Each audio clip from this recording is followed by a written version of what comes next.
It's time for a quick save. And this one's one I've been waiting to talk about since I started Stories and Save Files. It's Harvestella, the 2022 farming sim RPG hybrid developed by Livewire and published by Square Enix, where the release is almost as fascinating as the game itself. Almost. I already talked about two farming sims with RPG elements I love, and Harvestella fits right in with both. I was excited when it got announced during the June Nintendo Direct. A farming sim RPG from the company I've associated with RPGs since childhood? Sign me up! I pre-ordered as soon as I could and devoured the demo. Now, people rightfully had their reservations from the start. As beautiful as the game was, its limited budget was quickly evident. The environments were lush, but often linear, and though the cast did have voices, those voices were rarely heard outside of battle.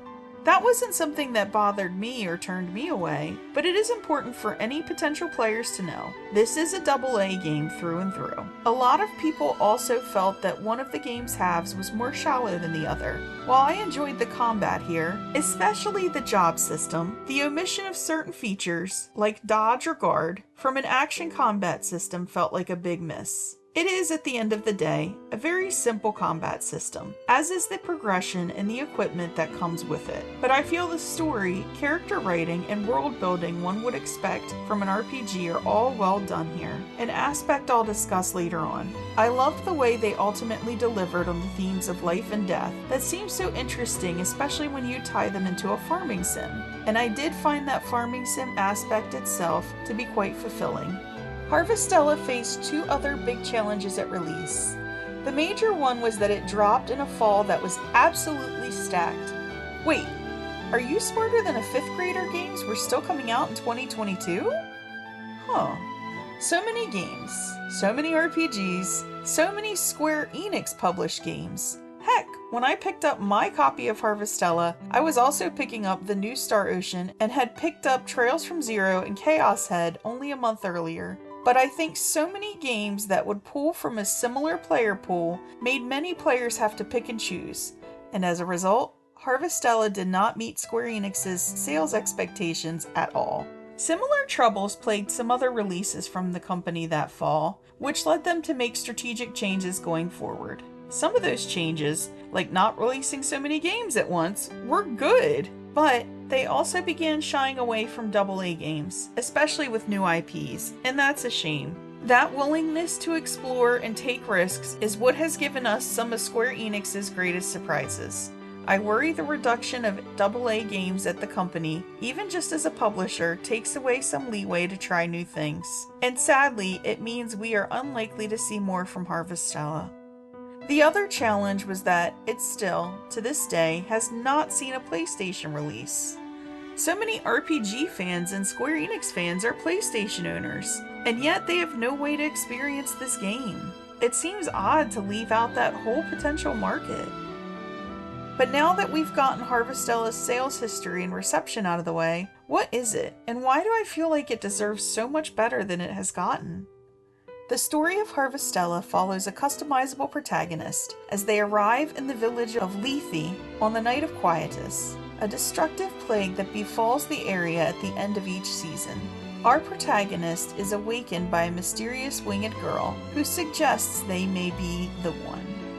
We collapse while viewing a strange crystal and are awakened the next morning by the town doctor, Cress.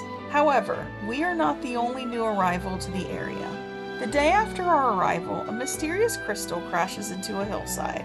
Inside, we find an armored individual who Cress and her brother call an omen and warn us to stay away from them.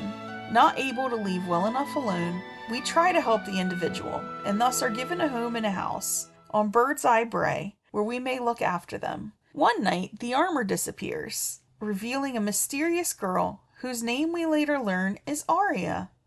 Even more surprising, Aria may have come from the future. Aria's mysterious arrival is not all that has shaken things up, as it seems the world itself has begun to shift. And so begins the core story and gameplay experience of Harvestella. We are taught by Cress how to farm, and she and the mayor supply us with everything we will need to get started. We begin exploring surrounding areas like the Njord Steppe, where we fight monsters and forage for materials. And eventually, we branch out to the season-based areas surrounding each crystalline sea slate to investigate the goings-on there. This was the point where I was a little worried. Chapter 3 is divided up by each elemental area, so I assumed the game would be short and limited. Only those towns and areas, and that would be about it. Without spoiling anything, I am happy to say I was very wrong about this. And Harvestella expands and goes some very interesting places in its second half. It isn't the size or scope of something like a Final Fantasy VII Rebirth at all, but I ended up putting around 85 hours into a game I only expected to get about 25 to 30 out of. One thing I want to talk about too is the amount of fairy tale-esque things in this game. Unicorns, fairies, other magical creatures, a castle, it all gives this world a real magical and whimsical feel that I thought was unique to Harvestella. Those fairies will aid in your farming tasks, as new sections on your farm open up and you gain the ability to craft new things. You can sell the goods you produce or use them to cook items in your kitchen from this roster of scrumptious looking food. Seriously, Harvestella needs a cookbook. This all looks so good. These foods aren't merely good looking or good tasting for your characters though. As I mentioned before, since combat can be a little tough without dodge or guard, though enemies will telegraph where they are preparing to hit visually so you can move, you will need the healing and buffs those foods can provide. I liked this as an area where I thought the farming and RPG combat had great cohesion. As you explore each new area, you will be introduced to new party members. And like many other farming sims, there are a roster of characters you can partner up with. Most of the characters are members of your party. Their stories are interesting and fun, so I enjoyed following all of them through.